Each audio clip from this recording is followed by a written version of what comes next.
আমার নবীজি বাটিটা নিয়ে নিলেন, দুধের পাত্র নিয়ে বিসমিল্লাহ বলে সেবন করলেন। দুধ শেষ হয়ে গেল, বাটিটা রেখে দিয়া বলছেন, আবু বকর চলো আমরা যাই, সন্ধ্যা হয়ে গেছে, আমরা এখন চলে যাই। রাখালের চোখে পানি টলমল করছে। রাখাল চোখের পানি ফেলে দিয়ে বলছে, এত সুন্দর সময়টা কাটালাম, আপনার কাছে আমার আরজ, দয়া করে আপনি আমাকে সাথে নিয়ে চলে যান। রাসূল বলছেন, ও রাখাল তুমি তো আমানত নিয়ে আছো, এই ছাগলগুলো দেখবে কে? আমানতের খেয়ানত হয়ে যাবে। এবার রাখাল বলছে, তাই তো, আমানতের খেয়ানত হয়ে যাবে, ঠিক আছে যাবো না, তবে একটা শর্ত হলো, আপনি ছোট্ট ছাগিটা কোলের মধ্যে নিয়ে পিছনের দিকে হাতটা দিয়া, ওলানে হাত দিয়ে আপনি কি যেন দোয়াটা পড়লেন, ওই দোয়াটা আপনি আমাকে শিখায় দেন তো। রাসূল বলেন, তুমি এই দোয়াটা শিখায় কি করবা? মাঝে মাঝে আমি প্র্যাকটিস করবো আর দুধ খাবো। কি কথা কি বুঝতেছে? আমার নবীজি মুস্কি হাসি মেরে বলছেন, ও আল্লাহর গোলাম, এই দোয়া মুখস্থ করো, তোমার কোনো কাজ হবে না, কারণ তোমার মধ্যে শিরকিয়াতের গন্ধ আছে। শিরকিয়াতের পচা দুর্গন্ধ তোমার নফস থেকে ধুয়ে মুছে সাফ করে তোমার নফসের মধ্যে ঢুকায়া দিতে হবে তাওহীদের সেই সুগন্ধ। তাওহীদের পেয়ালা তোমাকে গ্রহণ করতে হবে। সঙ্গে সঙ্গে সেই রাখাল নবীর চেহারার দিকে বারবার তাকায় তাকায় এবার বলতেছে, শুনেছি মক্কার মাটিতে আব্দুল্লাহর পুত্র মুহাম্মদ নামে আল্লাহর পয়গম্বর আবির্ভূত হয়েছেন, আপনি সেই লোক নাকি? আমার নবী যে মুস্কি হাসি মেরে বলেছেন, তুমি যে চিন্তা করেছ তোমার সামনে দাঁড়িয়ে আছে সে আল্লাহর পয়গম্বর মুহাম্মদ সাল্লাল্লাহু আলাইহি ওয়াসাল্লাম। নবীর দাওয়াত কি বন্ধ না চালু? ওই জায়গায় বন্ধ হয়ে গেছে, এই জায়গায় এসে তিনি দাওয়াতি কাজ শুরু করেছেন। এই রাখালটা সঙ্গে সঙ্গে নবীর হাতে হাত রেখে বলে ফেলতেছে, আশহাদু আল্লা ইলাহা ইল্লাল্লাহু ওয়াহদাহু লা শারীকা লাহু ওয়া আশহাদু আন্না মুহাম্মাদান আবদুহু ওয়া রাসূলুহু। হেদায়েতের মালিক কে? আসতে বলবেন না কে? এই রাখালের নাম হলো আব্দুল্লাহ ইবনে মাসউদ। আল্লাহু আকবার। এই রাখালের নাম কি? আব্দুল্লাহ ইবনে মাসউদ রাদিয়াল্লাহু তাআলা আনহু। রাখাল দিন গ্রহণ করলেন। এত সুন্দর কণ্ঠ আল্লাহ তাআলা তাকে দান করেছিলেন, এত সুন্দর করে তিনি তেলাওয়াত করতেন। একদিন আমার নবীজি নীরবে তারা তেলাওয়াত শুনলেন এবং প্রশ্ন করলেন, সাহাবীরা এত সুন্দর করে সুমধুর কণ্ঠে কোরআনকে তেলাওয়াত করে, হুজুর ওই যে রাখালটা তেলাওয়াত করে সে কোরআন তেলাওয়াত শিখে নিয়েছে। রাসূল বলেন, ও সাহাবীরা, আমার কাছে মনে হচ্ছে ভাই জিবরাইল যেন আমার কাছে ওহী নাযিল করতেছে। জোরে কোন সুবহানাল্লাহ। কোরআনটাকে যারা মানবে তারা জিরো থেকে হিরো হয়ে যাবে, আর কোরআনকে যারা মানবে না তারা হিরো থেকে জিরো হয়ে যাবে। আবু জেহেল ছিল নেতা, আবু জেহেল ছিল সেই সময়ের সবচেয়ে ফার্স্ট ক্লাস নাগরিক। কোরআনকে না মানার কারণে সে হয়ে গেছে জিরো। আর আব্দুল্লাহ ইবনে মাসউদের মতো একজন রাখাল কোরআনকে মানার জন্য হয়ে গেছেন হিরো। ঠিক কিনা? এই সংস্পর্শে আসার দরকার আছে না নাই? আসতে বলবেন না, আছে না নাই? কোরআন শুনবো বেশি, গান শুনবো? হ্যাঁ, গান শুনবে? গান শোনা যাবে? গানের ধারে পাশে যাওয়া যাবে? আগামী রমজান হবে কি শেখার রমজান? এটা কিন্তু আমার দাওয়াত থাকলে স্পেশাল। সবাই শিখবো তো ইনশাআল্লাহ। আমার ভাইয়ের একটু কান লাগান, মনোযোগ দিয়ে শুনুন। আর কিছু সময় কথা বলবো। 6টা পয়েন্টের একটা পয়েন্ট কেবল চলতেছে দাওয়াত। হে রাসূল, আপনি ফালিদালিকা ফাদা, আপনি দাওয়াতি কাজ করুন। নবীজি দাওয়াতি কাজ করতে গিয়ে ফুল পেয়েছেন না পাথর পেয়েছেন? আরে নবীজির দাওয়াতটা কত কঠিন ছিল। নবীজি এই ফুলটা পান নাই। নবীজি দাওয়াতি কাজ করতে গেছেন তায়েফের মাটিতে। মক্কার দাওয়াত বন্ধ হয়ে গেছে। আবু জেহেল চতুর্দিকে আইন জারি করে দিয়েছে, লোকজন সেট করে দিয়েছে। সাহাবায়ে কেরামকে ধরে ধরে মারে, বেলালকে ধরে নিয়ে মারতে মারতে রক্তাক্ত করে ফেলে দেয়, খাব্বাবকে মারতে মারতে পিঠের চামড়া তুলে ফেলে দেয়। আমার নবীজি দাওয়াতি কাজ করতে পারছেন না। আমার নবীজি কোথায় দাওয়াত দিবেন? দাওয়াত তো তার নেশা। তায়েফের ময়দানের দিকে চলে গেলেন। তায়েফের মাঠে গিয়ে যখন তিনি কালিমার দাওয়াত দিতে গেছেন, সেই সময় তিনি ফুল পেলেন না। ওই সময় চোকা চোকা পাথরগুলো ওই তায়েফের বুড়া কিছু মুরব্বীরা উশৃঙ্খল যুবকদের কেলে নিয়ে দিল, হাতের মধ্যে চিকন পাথর নিয়ে রাসূলকে লক্ষ্য করে তারা পাথর মারা শুরু করলো। একটা মানুষকে ঘিরে যদি শত শত যুবকরা পাথর মারে কি হতে পারে? নবীজিকে পাগল মনে করে পাথর মারতেছে, নবীজি মুখ থুবড়ে জমিনে পড়ে গেলেন। মাথা রক্তগুলো গুড়ে গুড়ে পা পর্যন্ত পৌঁছে গেছে, জুতার তলার সঙ্গে নবীর তলার পায়ের তলার জমাট বেঁধে গেছে।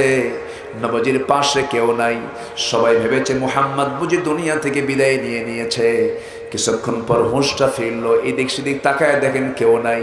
জিবরিল আমিন এসে বলছিল, ইয়া রাসূলুল্লাহ, আপনার দাওয়াতি কাজ সফল হয়েছে, আপনার দাওয়াতি কাজ সফল হয়েছে।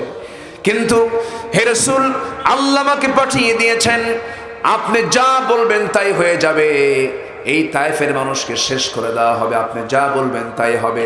রাসূল বলছেন, ভাই জিবরাইল, আমি মুসার মতো দোয়া করব না, আমি নূহের মতো দোয়া করব না। আমার দোয়া হলো এই তায়েফের মানুষগুলো আমাকে চেনে নাই, বুঝে নাই, না বুঝে আমাকে মেরেছে, আমি এদেরকে মাফ করে দিলাম। নবীজির সারা জীবন তার অভ্যাস ছিল প্রতিশোধ নেওয়া না ক্ষমা করা। ওয়াল কাযিমিনাল গায়জ ওয়াল আফিনা আনিন নাস আল্লাহু ইউহিব্বুল মুহসিনিন। আর কিন্তু আজকে আমাদের সমাজে চলে ক্ষমার নীতি না প্রতিশোধের নীতি? প্রতিশোধের নীতি একজন ইমানদারের ভিতরে থাকতে পারে না। ক্ষমা যে ব্যক্তি করবে আল্লাহ তাকে ক্ষমা করবেন। ক্ষমা করতে শিখো বান্দা, আল্লাহ তোমাকে ক্ষমা করে দেবেন। আমার নবীজি ক্ষমা করে দিয়ে সেই জায়গা থেকে আস্তে করে বের হবেন, পিছনে বারবার ফিরে তাকান, কি আবার হামলা করে নাকি? 3টা দিন খান নাই তিনি, 3টা দিন খান নাই, 3টা দিন 3টা রাত তার পেটে কোনো খাবার যায় নাই। নবীজি ওই তায়েফের ময়দান থেকে মার খেয়ে পিছন দিকে তাকায়া দেখেন কেউ না, একটা জোরে দৌড় মারলেন, গায়ে শক্তিও কাজ করছে না। 3টা দিন 3টা রাত পেটে না গেলে পরে কোনো কিছু কি আর শক্তি থাকতে পারে? সামনে একটা আঙ্গুর বাগান দেখলেন, সিরাত ইবনে হিশাম গ্রন্থে এসেছে। সামনে একটা আঙ্গুর বাগান দেখলেন, আঙ্গুর বাগানের ভিতরে তিনি ঢুকি পুরো আড়াল হয়ে চিত হয়ে পড়ে গেলেন, আর পারলেন না, গায়ে কোনো শক্তি নাই। সে আঙ্গুর বাগানের একজন কেয়ারটেকার দূর থেকে লক্ষ্য করে দেখে কে যেন এখানে পড়ে আছে। সামনে এসে দেখে এত সুন্দর মানুষের চেহারা হয় নাকি? মাথা থেকে পা পর্যন্ত রক্তে লাল হওয়া, কাপড় চোপড় রক্তে লাল হয়ে পড়ে আছে। এই চিত্র দেখে ওই কেয়ারটেকার মনে মনে চিন্তা করতেছে, মনে হয় লোকটা মারাই যাবে, দেখি তো একটু খেদমত করার চেষ্টা করি। একদম মুমূর্ষ অবস্থা, আমার নবীজির মার খেতে হয়েছে দাওয়াতি কাজ করতে গিয়া। আমার নবীজির অবস্থা দেখতে গিয়ে ওই কেয়ারটেকার করলো কি, আঙ্গুর বাগানের সেখান থেকে কয়েকটা আঙ্গুর থোকা থোকা কয়েকটা আঙ্গুর পেড়ে নিয়ে হাতের মধ্যে নিয়ে চিপে চিপে মোটে 1 গ্লাস আঙ্গুরের রস নবীর সামনে দিয়ে বলছে, যুবক, দয়া করে এই 1 গ্লাস আঙ্গুরটা তুমি খাও, রসটা তুমি খাও, নচেত তুমি মারা যাবা। নবীজি একটা মুস্কি হাসি মারলেন। নবীজির মুখে সর্বক্ষণ কি হাসি ছিল? মুস্কি হাসি ছিল। কোনোদিন আমার নবীজি হাসি ছাড়া কারোর সঙ্গে কথা বলেন নাই। গমটা থেকে কথা বলা এটা নবীজির সুন্নাহ নয়। নবীজি মুস্কি হাসি মারলেন, মুস্কি হাসি মেরে গ্লাস হাতের মধ্যে নিয়ে তিনি আস্তে করে 3 ঢোকে পান করলেন। 3 ঢোকে পান করার পরে আলহামদুলিল্লাহ বলে ওই যুবকের চেহারার দিকে তাকায়া, ক্লান্ত শ্রান্ত চেহারার দিকে তাকায়া, ক্লান্ত শ্রান্ত চেহারা নিয়ে তাকায়া যুবকের দিকে লক্ষ্য করে বলছেন, যুবক রে, তোমার নাম তো আদ্দাস। আমার নামটা আদ্দাস। এই লোকটা জানলো কেমনে? কোনোদিন দেখা হলো না, কথা হলো না। আশ্চর্য হয়ে যাচ্ছে। এবার আদ্দাস বলতেছে, কেয়ারটেকার বলতেছে, হে যুবক, তুমি আমাকে চেনো কেমনে? রাসূল এবার মুস্কি হাসি মেরে বলছেন, যুবক রে, তোমার গ্রামের বাড়ির নাম হলো নিনোয়া। নিনোয়া নামক গ্রামে তোমার জন্ম, তাই না? হ্যাঁ, আমার নিনোয়া গ্রামে জন্ম। এই কথাও তোমাকে বললো কে? এবার তিনি বলছেন, যে গ্রামে তোমার জন্ম হয়েছে সেই গ্রামে জন্ম নিয়েছেন আল্লাহর পয়গম্বর হযরত ইউনূস আলাইহিস সালাতু ওয়াস সালাম। এই কথা বলার সঙ্গে সঙ্গে রাখার ওই কেয়ারটেকার বলতেছে, হে যুবক, আমার গ্রামের বাড়ির নাম নিনোয়া, আমার নাম আদ্দাস, আমার গ্রামে জন্ম নিয়েছেন আল্লাহর পয়গম্বর ইউনূস আলাইহিস সালাতু ওয়াস সালাম। এই ইতিহাস, এই সংবাদ তোমাকে কে দিল? আমার নবীজি মুস্কি হাসি মেরে এবার বলছেন, ও যুবক, একজন নবীর কাছে তো আরেকজন নবীর খবর থাকতেই পারে। যেরকম সুবহানাল্লাহ। আমার নবীর দাওয়াতকে ব্যর্থ না সফল?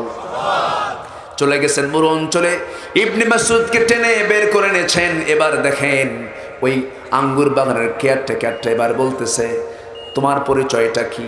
রাসূল বলছেন, দেখো তোমার কি মনে হয়? এবার সেই কেয়ারটেকার বলছে, তোমার চেহারা এবং সুরত দেখে মনে হচ্ছে আর তোমার কথা দেখে মনে হচ্ছে এই সমস্ত কথাগুলো সাধারণ মানুষের মুখের কথা নয়, নবীর কথা হতে পারে। মনে হয় তুমি মক্কার সেই আব্দুল্লাহর পুত্র মুহাম্মদ সাল্লাল্লাহু আলাইহি ওয়াসাল্লাম। নবীজি মাথাটা নড়ালেন, হ্যাঁ তুমি আমাকে চিনতে পেরেছো যুবক। এবার আদ্দাস করলো কি? আদ্দাস খ্রিস্টানি কায়দায়, খ্রিস্টান ছিল আদ্দাস, খ্রিস্টানি কায়দায় তার দুটো হাত নিয়ে গিয়ে নবীর দুইটা পায়ের দিকে নিয়ে সেজদা দিয়ে তাকে ধন্য করবে। আমার নবীজির সঙ্গে সঙ্গে দুটো হাত শক্ত করে ধরে সোজা করে তাকে খাড়া করে নবীর বুকের সঙ্গে বুক লাগায় দিয়ে বলছেন, যুবক এই মস্তক কারোর সামনে নয়, একমাত্র আল্লাহর সামনে সঁপিয়ে দিতে হয়।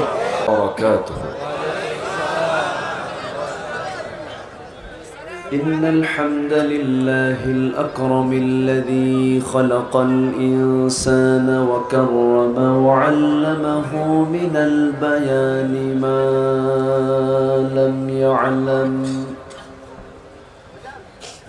فسبحان الذي لا يحصى امتنانه باللسان ولا بالقلم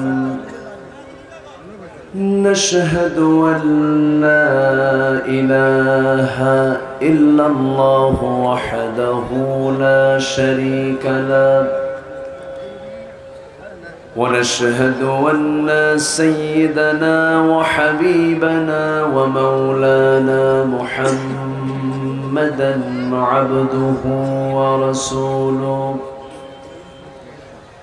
الذي أرسله بالحق بشيرا ونذيرا وداعيا إلى الله بإذنه وسراجا منيرا فقد قال الله تعالى في كلامه المجيد وفرقانه الحميد أعوذ بالله من الشيطان الرجيم بسم الله الرحمن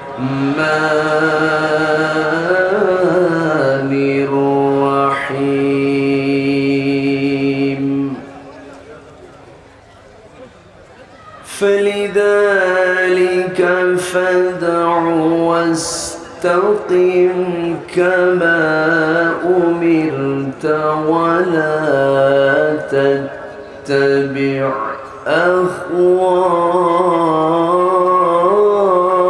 أهواءهم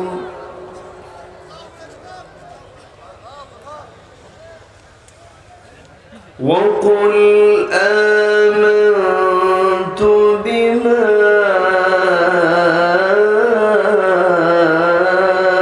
أنزل الله من كتاب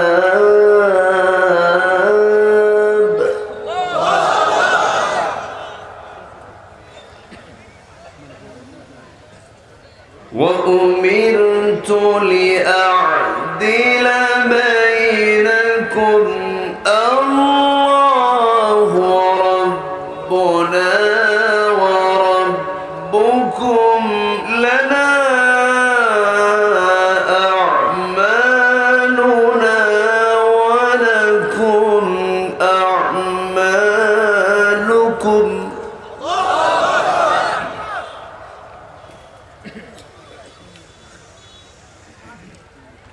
لا حجة بيننا وبينكم الله يجمع بيننا وإليه المصير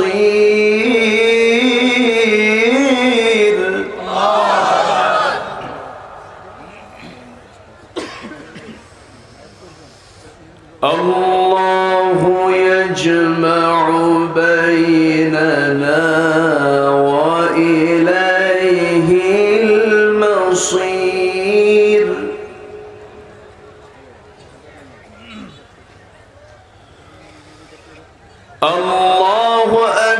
أكبر بسم الله الرحمن الرحيم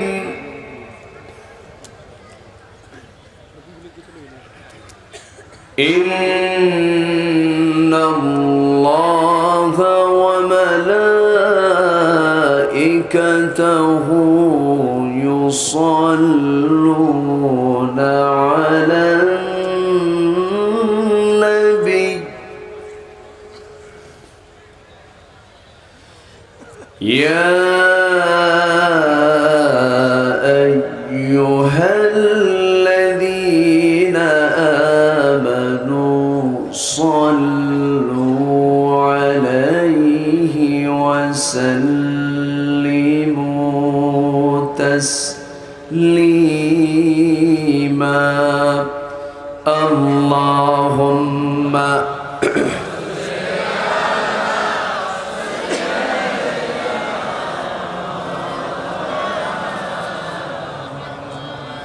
وعلى آله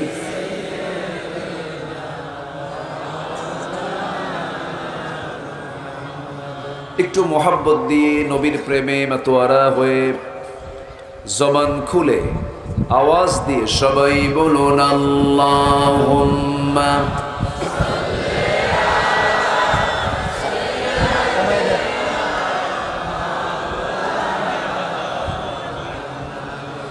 وعلى آله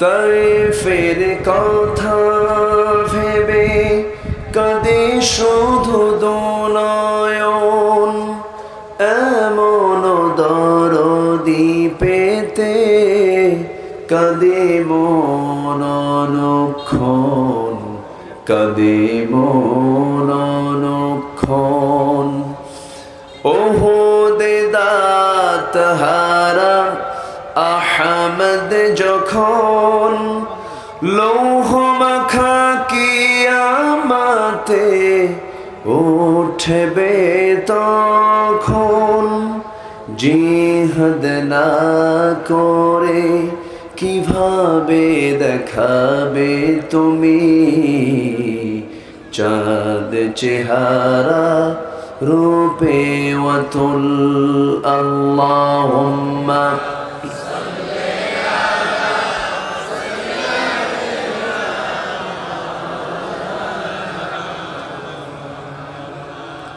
وعلى آله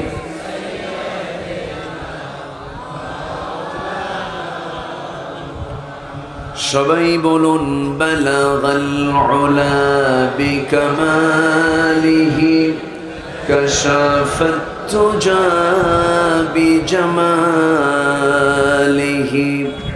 হাসুনাত জামিউ খিসালিহি صلوا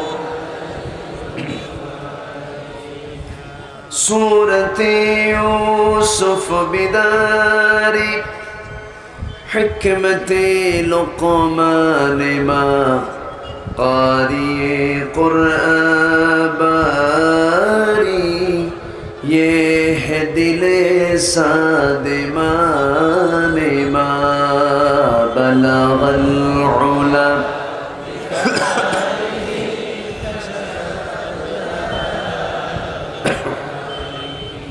حسنت جميع خصاله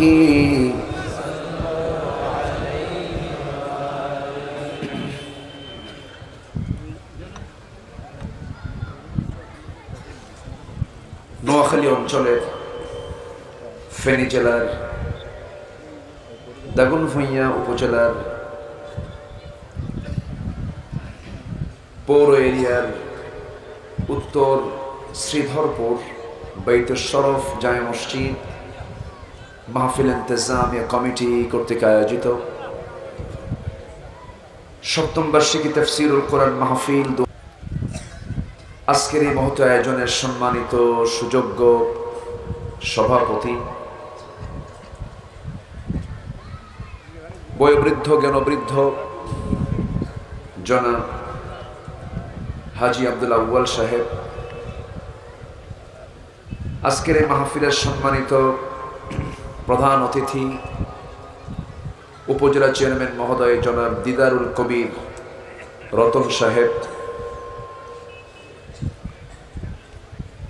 মাননীয় বরেণ্য অতিথি দাগনভূঞা পৌরসভার সম্মানিত পৌর মেয়র জননেতা জনাব ওমর ফারুক খান কথা বলেছেন, নন্দিত আলেমে দ্বীন আমার অত্যন্ত কাছের বিশিষ্ট ইসলামী চিন্তাবিদ মুহতারাম মাওলানা মুল্লা নাজিম উদ্দিন হাফিজাহুল্লাহ কথা বলেছেন, বিশিষ্ট ইসলামী চিন্তাবিদ এলাকার কৃতি সন্তান হাফিজ মাওলানা ইমাম উদ্দিন মাসুম হাফিজাহুল্লাহ কথা বলেছেন, উত্তর শ্রীধরপুর বাইতে শরফ জামে মসজিদের সম্মানিত খতিব মহোদয় হাফেজ মুফতি মাওলানা জিয়াউর রহমান আইয়ুবী, মঞ্চে ভূমিষ্ঠ হযরত উলামায়ে কেরাম, বিশেষ করে আমার ডান পাশে বসা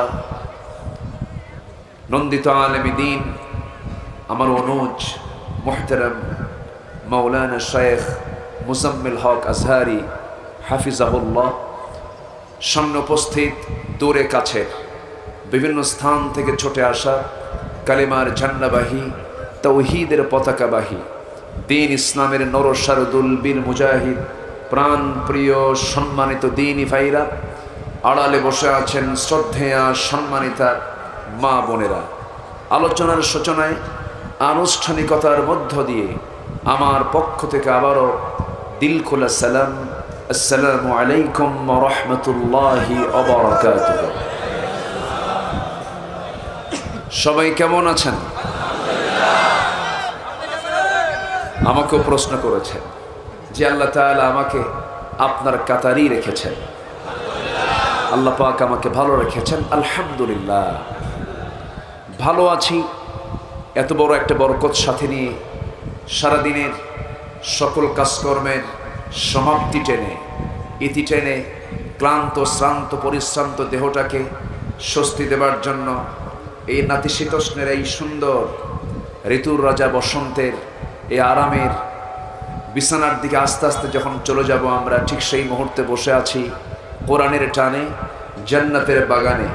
যে মনিব আমাকে আপনাকে এমন সুন্দর আয়োজনে শামিল করলেন, সেই মহান রবের শানে বলছি আলহামদুলিল্লাহ,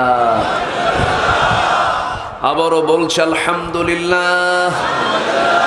চিৎকার আফাফা ওয়াল গিনা, সবাই বলি আল্লাহুম্মা লাকা আসলামতু ওয়া বিকা আমানতু ওয়া আলাইকা তাওয়াক্কালতু ওয়া ইলাইকা আনাবতু ওয়া বিকা খাসামতু। আমরা আল্লাহ তাআলার শুকর আদায় করে নিলাম। ফ্যানটা অফ করে দেন না, এটা আওয়াজ হচ্ছে, অফ করে দেন। সম্মানিত হাজিরিন, আমার পূর্বে সে মাগরিব থেকে শুরু করে নিয়ে দীর্ঘ সময় হযরত উলামায়ে কেরাম তারা কথা বলেছেন। বিশেষ করে আমার প্রিয় ভাই মোল্লা নাজিম উদ্দিন ভাই সালাতের উপরে কথা বলেছেন। এরপর ইমাম উদ্দিন মাসুম ভাই তিনি সূরা আসরের উপরে খুব দলিল তথ্য নির্ভর তিনি কথা বলেছেন। আমি শেষ ক্লাসে এসে ভাঙ্গাচূড়া কিছু কথা আমি উপস্থাপন করতে চাচ্ছি। শোনা যাবে তো নাকি? আমাকে সময় দেওয়া যাবে? জোরে বলি ইনশাআল্লাহ। আমি আলোচনার সূচনায় আমার অভ্যাস অনুযায়ী কোরআনে কারীমের গুরুত্বপূর্ণ একটি সূরা সূরাতুশ শুরা থেকে একটা আয়াতে কারীমা তেলাওয়াত করেছি। সূরাতুশ শুরার 15 নম্বর আয়াত আমি তেলাওয়াত করেছি। আমি চেষ্টা করব এই আয়াতকে সামনে রেখে কিছু কথা বলার। সূরাটা নাজিল হয়েছে মক্কায়। রাসূল ছিলেন দুই জায়গার বাসিন্দা, তার নবুয়তের জিন্দেগিতে। 13 বছর তিনি বাসিন্দা ছিলেন হলো মক্কা, আর 10 বছর বাসিন্দা ছিলেন হলো মদিনা। এই দুই জায়গা মিলে 23 বছরে কোরআনে কারীম নাজিল হয়েছে। 23 সূরাটা নাজিল হয়েছে হলো মক্কায়। মক্কায় নাজিল হওয়া সূরার ভিতরে এটি একটি অন্যতম সূরা। সেই সূরার 15 নম্বর আয়াত আল্লাহ তাআলা রাসূলকে লক্ষ্য করেই কিছু হুকুম দিয়েছেন। সেই হুকুমগুলো কি কি আমরা একটি একটি করে শুনবো। ওয়ামা তাওফীকি ইল্লা বিল্লাহ আলাইহি তাওয়াক্কালতু ওয়া ইলাইহি উনীব। জীবনের সকল জায়গায়, সকল ক্ষেত্রে, সকল সিদ্ধান্তে আমরা ভরসা করব কার উপরে? ফাইদা আযামতা ফাতাওয়াক্কাল আলাল্লাহ। সব ক্ষেত্রে আমরা আল্লাহর প্রতি ভরসা আনবো। কারণ ওয়ালা তাকুলান্না লিশাইইন ইন্নী ফাইলুন যালিকা গাদান ইল্লা আন ইয়াশা আল্লাহ। কোনো কাজে যেন আমরা ইনশাআল্লাহ শব্দটা যেন একটা বারের জন্য বাদ না দেই। এটা কার হুকুম? আসতে বলবেন না, কার হুকুম? আল্লাহর হুকুম। সম্মানিত ভাইরা, আমরা যে কিতাবটা নিয়ে বসেছি, এই পৃথিবীতে দৃশ্যমান যত মখলুক আছে, যত সৃষ্টি আছে আল্লাহর, সকল সৃষ্টিগুলো একদিন ধ্বংস হয়ে যাবে। কোনো কিছু কি থাকবে? সবগুলো ডিস্ট্রয় হয়ে যাবে। আকাশের মতো এই বিশাল স্থাপনা, এটা কার? আকাশের মতো মজবুত স্থাপনার পৃথিবীতে আছে? এই বিশাল বড় স্থাপনা একদিন ফেটে ফেটে পড়বে, সব ডিস্ট্রয় হয়ে যাবে, ধ্বংস হয়ে যাবে। তারকার মতো বিশাল সৃষ্টি ছিটকে ছিটকে পড়বে। সূর্য সংকুচিত হয়ে যাবে, জমিন প্রকম্পিত হবে। এই কথাগুলো আল্লাহ তাআলা বিশেষ করে আমপাড়ার ভিতরে 30তম পাড়ায় ছোট্ট ছোট্ট সূরার ভিতরে ছন্দ দিয়ে কবিতার মতো মিল রেখে আল্লাহ তাআলা রাসূলকে এই কথাগুলো মক্কায় উপহার দিয়েছেন। আমার নবীজি নামাজ পড়তেন আর এই সূরাগুলো দিয়ে যখন তেলাওয়াত করতেন, চোখের কোনা বেয়ে বেয়ে টপ টপ করে পানি পড়তো। কারণ মানুষ ভালো হবে একমাত্র আখিরাতের চিন্তায়। কিসের চিন্তা ভালো হবে মানুষ? আখিরাতের চিন্তা ছাড়া মানুষ কখনো ভালো হতে পারে না। র‍্যাব, সীতা, কোবরা, প্রশাসন, আইন দিয়ে মানুষ কখনো ভালো হবে না। মানুষ ভালো হবে দুনিয়ার চিন্তায় না আখিরাতের চিন্তায়? আখিরাতের চিন্তায়। আমার নবীজি মাঝে মাঝে নামাজে দাঁড়াতেন,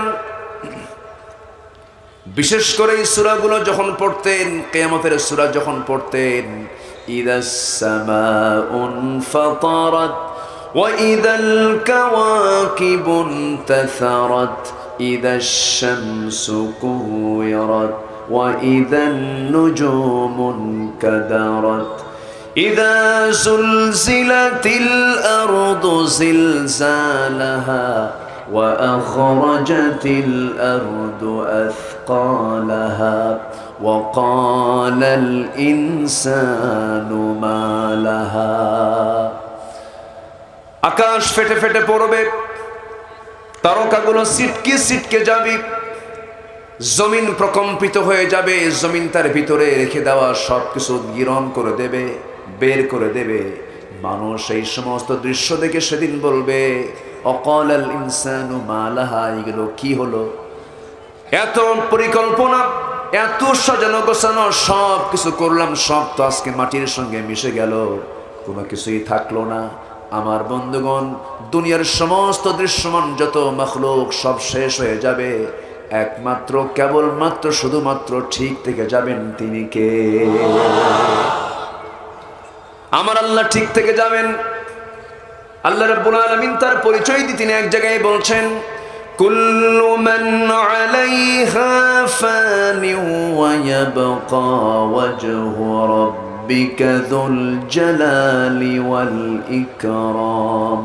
ঠোঁট মিলিয়ে মিলিয়ে বলুন সবাই, ফাবিআইয়ি আলাই রাব্বিকুমা তুকাযযিবান। দুনিয়ার সকল কিছু ফানা ফানা হয়ে যাবে, টুকরো টুকরো হয়ে যাবে, ধ্বংস হয়ে যাবে। শুধুমাত্র যিনি ঠিক থেকে যাবেন তিনি হচ্ছেন একমাত্র কে?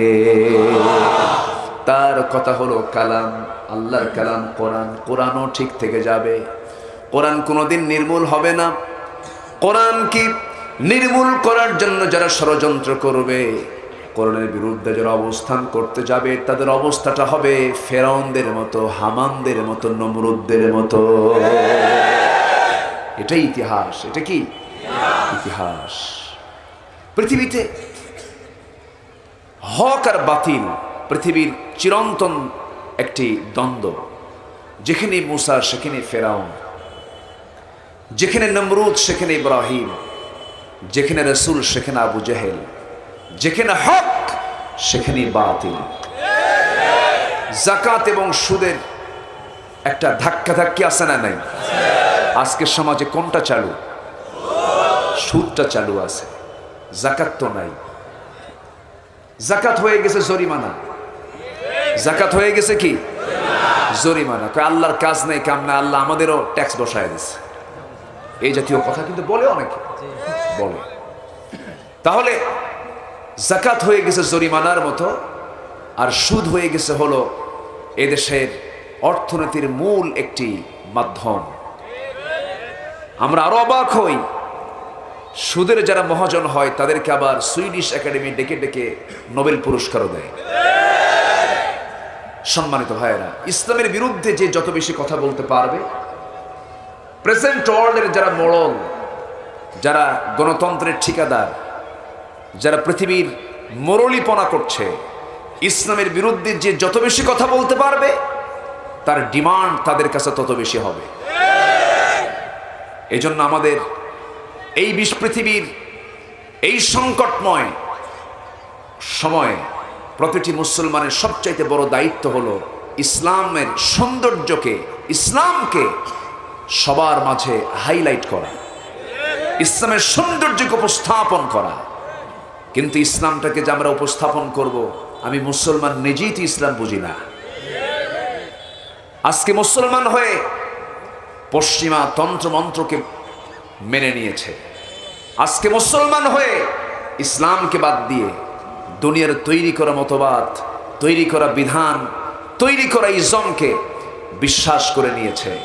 এমন মুনাফিক মার্কা মুসলমান আমার দেশেও আছে না নাই? আসতে বলবেন না, আছে না নাই? আছে।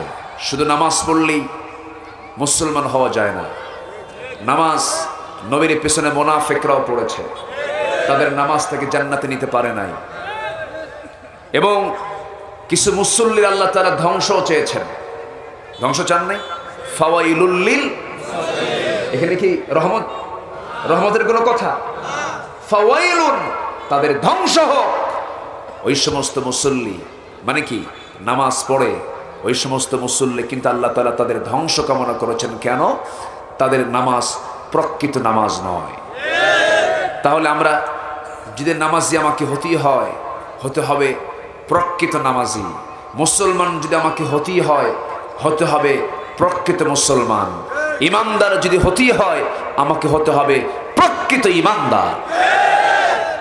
সম্মানিত ভাইরা, ইসলামকে পৃথিবীর মাঝে হাইলাইট করতে হবে। এটা হচ্ছে আমাদের সবচেয়ে বড় দায়িত্ব আমাদের এই মুহূর্তে। কেন?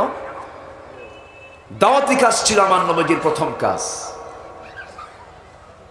আমরা দাওয়াত দিতে ব্যর্থ। গোটা পৃথিবীর মিডিয়া, শক্তিশালী মিডিয়াগুলো আজকে ইসলামের পক্ষে না বিপক্ষে? বিপক্ষে। সমস্ত মিডিয়াগুলো তারা দখল করে নিয়েছে। আকাম কুকাম এবং অন্যায় আচরণ এগুলোর জন্য মুসলমানকে বারবার দায়ী করা হচ্ছে। অথচ পৃথিবীর নিকটবর্তী ইতিহাসে যত প্রকার বড় বড় প্রপাগান্ডা, বড় বড় অপরাধ, এর সাথে কোনো মুসলমান জড়িত নয়। এগুলোর সঙ্গে জড়িত হলো মুসলমান ছাড়া নন মুসলিম অন্য ধর্মের মানুষেরা। ঠিক কিনা বলেন? নিকটবর্তী যে ঘটনা, ধরুন দ্বিতীয় বিশ্বযুদ্ধ, এডলফ হিটলার দ্বিতীয় বিশ্বযুদ্ধে সে নিজে একাই ৬০ লক্ষ ইহুদিকে গ্যাস চেম্বারে তুলে নিয়ে হত্যা করেছিল। অতএব মুসলমানদের ইতিহাসে হত্যার কোনো ইতিহাস নেই, আছে মানবতার ইতিহাস। কিন্তু এই ইসলামটাকে আমরা আজকে হাইলাইট করতে পারিনি, আমরা নিজেদের দ্বন্দ্ব নিজেরাই মেটাতে পারিনি, আমরা এই অপরকে দেখতে পারি না, সহ্য করতে পারি না। হিংসা, প্রতিহিংসা, গীবত, মিথ্যা সাক্ষী, ছলচাতুরি, ধান্দাবাজি, উল্টাপাল্টা, একে অপরের প্রতি মামলা করা, এই সমস্ত কাজে আমাদের মুসলমানরা পিছিয়ে না এগিয়ে? পিছিয়ে না এগিয়ে? মুসলমানদের তবিয়ত কেমন থাকার কথা ছিল না। আমার নবীজি যে সময় মক্কার বাসিন্দা, সেই সময় মক্কার সামাজিক অবস্থাটা খুব দুর্বল ছিল, খুব নাজুক ছিল। যে যুগের মানুষ খুনকা বদলা খুন ছিল যাদের নিত্য নৈমিত্তিক ব্যাপার। একটা ভাঙ্গা পাতিলকে কেন্দ্র করে যুগের পরে যুগ তারা যুদ্ধ লাগিয়ে রাখত। সেই যুগে আমার নবীজি কোরআনে কারীমের এই নূরটা যখন তিনি পেলেন, এই আলোটা যখন পেলেন, এই অজ্ঞ বর্বর যুগের মানুষগুলোকে সোনার মানুষে রূপান্তর করেছেন কোনো তন্ত্র মন্ত্র দিয়ে নয়, একমাত্র এই কিতাবকে দিয়েই। জোরে বলে সুবহানাল্লাহ। সেই কিতাব আজও আছে না নাই? আসতে বলবেন না, আছে না নাই? আছে। আমরা কোরআনকে ফলো করব জীবনের এক জায়গায় না সব জায়গায়? আল্লাহ রাব্বুল আলামিন বলেন, তাবারাকাল্লাযী জাআলা ফিস সামাই বুরুজান ওয়া জাআলা ফিহা সিরাজান ওয়া কমারাম মুনীরা। অতীব বরকতময় সেই মহান প্রভু, যিনি তার বান্দাকে ফুরকান নামক কিতাব দিয়েছেন, যেন পৃথিবীবাসীকে তিনি সতর্ক করতে পারেন। আমার ভাইয়েরা, কোরআন তো এমন একটি কিতাবের নাম যা দিয়ে কোনটা হক কোনটা বাতিল এটা বোঝা যায়। কোরআন শুধু নামাজের কিতাব নয়, কোরআন শুধু রোজার কিতাব নয়। কোরআন দিয়ে যেমন নামাজ চলবে, কোরআন দিয়ে তেমন সমাজ চলবে, কোরআন দিয়ে তেমন রাষ্ট্র চলতে পারে। কিন্তু এই কথা অনেকেই বিশ্বাস করতে চায় না, মানতে চায় না। আছে না নাই? কোরআন দিয়ে নামাজ পড়বে কিন্তু সমাজ গড়বে না। কেন? সমাজ যদি কোরআন দিয়ে করা হয়, মদের বোতল বন্ধ হয়ে যাবে, জেনার কারবার বন্ধ হয়ে যাবে, সুদের কারবার বন্ধ হয়ে যাবে, বেহায়াপনা বন্ধ হয়ে যাবে, অশ্লীল নাটক সিনেমা বন্ধ হয়ে যাবে। সেন্সর বোর্ড অশ্লীল নাটক সিনেমার অনুমতি দিবে না, সব বন্ধ হয়ে যাবে। এটা হচ্ছে তাদের জ্বালার কারণ। কিন্তু যারা কোরআন দিয়ে শুধু নামাজ পড়তে চায়, সমাজ গড়তে চায় না, এরা হচ্ছে এই জামানার সবচাইতে টাটকা মুনাফিক। আবার ওরা বলে কি জানেন? আমরাও কোরআন পড়ি, তাহাজ্জুদ পড়ি, কোরআন পড়ি, এরকম করে মাঝে মাঝে একটু আবার ভদ্র সাজে। কি সাজে? ভদ্র সাজে, বুজুর্গ সাজে। সম্মানিত ভাইয়েরা, সম্মানিত বন্ধুগণ, একটা উদাহরণ আমার মনে পড়লো, প্রায় আমি কথাটা বলি। এক বেচারি অন্ধ মানুষ, কানা মানুষ, মসজিদে গেছে নামাজ পড়তে। মাগরিবের একটু আগে গিয়ে, আজান শুরু হয়নি, ইমামের সঙ্গে কথা বলতে বলতে হঠাৎ করে ইমামের সঙ্গে তার বাকবিতণ্ডা শুরু হয়ে গেছে। চরম ঝগড়া, বাকবিতণ্ডা। আজান দিয়ে ফেলছে, নামাজে দাঁড়ায় গেছে। ইমাম সাহেব সূরা ফাতিহার পর আবার এমন একটা সূরা বলছে যে সূরার অংশ হলো ওয়া কানা মিনাল কাফিরিন। কানা এখন পিছনে নামাজ পড়ার মনে মনে চিন্তা করে, গন্ডগোল হলো কিছুক্ষণ আগে, নামাজের মধ্যে ফাতুয়া জারি হলো, আমি কানা কাফের। কি কথা কি বুঝতেছে? প্রচন্ড ক্ষেপে গেছে, কিছু বলে নাই, রাগে গোসায় ফেটে পড়ে চলে আসছে বাড়িতে। পরের দিন আবার নামাজ পড়তে গেছে অন্ধ লোকটা, কানা লোকটা। এদিকে যিনি ইমাম, তার আবার একটা পা হলো নাই, ন্যাংরা সাইজের মানুষ। তা আগের দিন সন্ধ্যায় যে সূরা দিয়ে নামাজ পড়াইছে, ইমাম সাহেবদের তার পছন্দের সূরা থাকে, সেই সূরাটাই ঘন ঘন পড়ে। পরের দিন সন্ধ্যায় সূরা ফাতিহার পর আগের সন্ধ্যায় যে সূরা, পরের সন্ধ্যায় সেই সূরা। যখন বলছে ওয়া কানা মিনাল কাফিরিন, এই দিন আর কানা নিজেকে নিয়ন্ত্রণ করতে না পেরে নামাজের মধ্যে উল্টা ফতুয়া, ওয়াল ল্যাংড়ানা মিনাল ফাসিকিন। আমি কানা যদি কাফের হই, তুই ন্যাংড়া হলি ফাসিক। সম্মানিত ভাইয়েরা, ওরা কোরআন বোঝে ওই কানার মতো, ঠিক কিনা? তাই যদি না বোঝে, নষ্টা ভ্রষ্টা নারী,